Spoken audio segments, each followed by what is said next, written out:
एक समय की बात है। एक टोपी बेचने वाला था, जो अलग अलग गांवों में जाकर टोपी बेचा करता था। एक दिन वह अपनी टोपियों से भरी टोकरी लेकर शहर की ओर जा रहा था। रास्ते में दोपहर हो गई और सूरज की तेज गर्मी के कारण उसे बहुत थकान महसूस होने लगी। उसने सोचा कि थोड़ी देर के लिए आराम कर लेना चाहिए, इसलिए वह एक बड़े पेड़ के नीचे बैठ गया।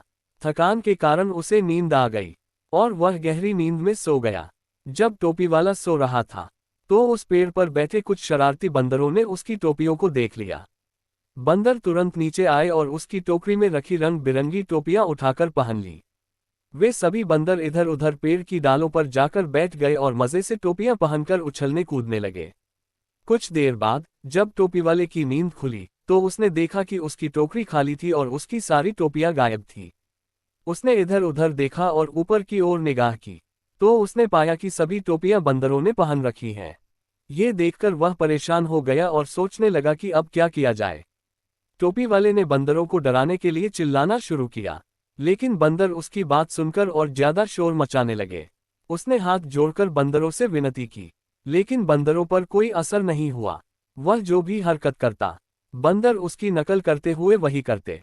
तभी टोपी वाले को एक उपाय सूझा। उसने देखा कि बंदर उसकी हर हरकत की नकल करते हैं। उसने फौरन अपनी सिर की टोपी उतारी और गुस्से में जमीन पर फेंक दी। जैसे ही उसने ऐसा किया, बंदरों ने भी उसकी नकल करते हुए अपनी अपनी टोपियां उतारी और नीचे फेंक दी।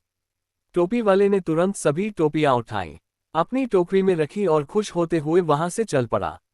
इस तरह से अपनी समझदारी और चतुराई से उसने अपनी टोपियां वापस पा ली और बंदरों के धोखे में नहीं आया। कहानी से शिक्षा। इस कहानी से हमें ये सीख मिलती है कि विपरीत परिस्थितियों में घबराना नहीं चाहिए। धैर्य और समझदारी से काम ले तो हम किसी भी समस्या का हल निकाल सकते हैं।